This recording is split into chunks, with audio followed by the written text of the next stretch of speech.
Accounts तो चलो नया सब्जेक्ट है, प्रैक्टिकल है, तो बहुत सारे स्टूडेंट्स या पेरेंट्स भी क्या करते हैं कि प्रैक्टिकल सब्जेक्ट्स के लिए क्लासेस ज्वाइन करते हैं, जैसे कि मैथ्स हुआ, अकाउंट्स हुआ।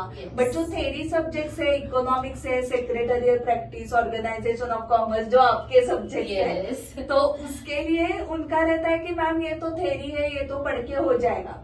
और वो भी क्या करते हैं कि पूरा साल तो पढ़ना ही नहीं है, जब एग्जाम अनाउंस होगी कॉलेज में तब 15 दिन पहले पढ़ के हो जाएगा। सो ऐसे स्टडी करना चाहिए।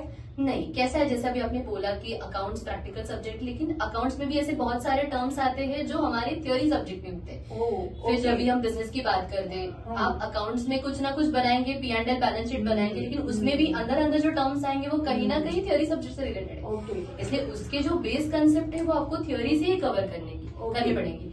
थियरी ऐसी चीज है जो हम अकेले बैठ के तो बोर होते हैं, फिर चाहे हमने स्कूल में ज्योग्राफी पढ़ा हो, हिस्ट्री पढ़ा हो, मुझे थियरी नहीं करनी, मुझे बहुत बोर होता है, 1 घंटे के ऊपर तो मैं पढ़ नहीं सकती।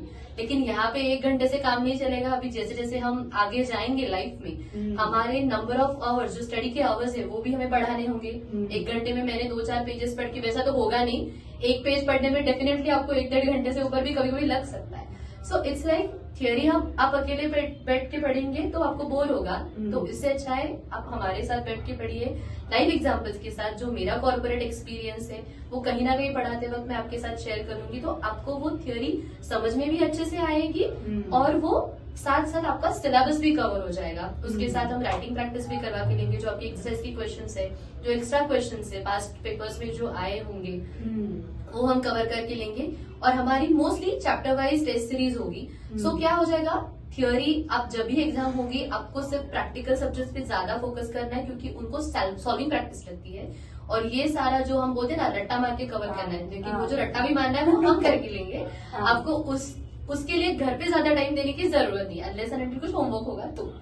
सो इट्स बेटर वो हमारे साथ कवर कीजिए और आपका हो जाएगा। सो मतलब आपका ऐसे मानना है कि थेरी सब्जेक्ट्स अगर कोई गुरु टीचर पढ़ाता है, गुरु के साथ हो, तो आपके कंसेप्ट जो है, बेस जो है वो स्ट्रॉन्ग हो जाएंगे। लाइव एग्जांपल्स आपको मैम देने वाले हैं, उनका कॉर्पोरेट एक्सपीरियंस, उनके कलीग्स का जो एक्सपीरियंस होगा वो आपको शेयर करेंगे। अकेले पढ़ते वक्त तो ये पता नहीं चलता है। और उसके साथ साथ मैम बोल रहे हैं कि राइटिंग प्रैक्टिस भी वो लेने वाले हैं, जिससे कीवर्ड्स कौन से है एग्जाम में, एग्जैक्टली कौन सा आंसर या किस टाइप की लैंग्वेज है, वो आगे चल के आपके हर एक फाइनेंस के प्रोफेशन में आपको वो लगने ही वाला है। कीवर्ड्स आर वेरी इंपॉर्टेंट, और वो मोस्टली वो सारे कीवर्ड्स हम 11th में ही लर्न करते हैं। क्योंकि 12th में आप जब क्लास करेंगे या फिर कॉलेज करेंगे, कोई ये नहीं बोलेगा कि हाँ 11th का बेस में अभी पढ़ाता हूँ फिर हम शुरू करते हैं, नहीं, वो directly they will start the new chapter. वो मान के चलते ज्यादा टाइम 11th में ही आपको मिलेगा, सारे कंसेप्ट क्लियर है ऐसे मान के चलेंगे सारे टीचर्स, फिर चाहे वो कोई भी सब्जेक्ट हो। जर्नल एंट्री क्या होता है, वो आपको कोई 12th में जाके पढ़ाएगा नहीं कि हाँ चलो बेसिक कैश की ट्रांजेक्शन की जर्नल एंट्री बताओ। वो आपको 11th में ही उसका 1-1.5 घंटा लेंगे कि आपको मुझे रिसिप्ट पेमेंट की बेसिक एंट्री सिखानी है। 12th में दे विल अज्यूम कि आपको आता है, मैं डायरेक्टली आपको आगे पढ़ाऊंगा। सो जैसे मेरे अकाउंट सब्जेक्ट में सॉल्विंग प्रैक्टिस लगती है, वैसे ही राइटिंग प्रैक्टिस लगती है। और वो स्टूडेंट्स खुद से तो नहीं करेंगे मैम, और उसके साथ हम मेमोरी टेक्निक्स भी लेंगे।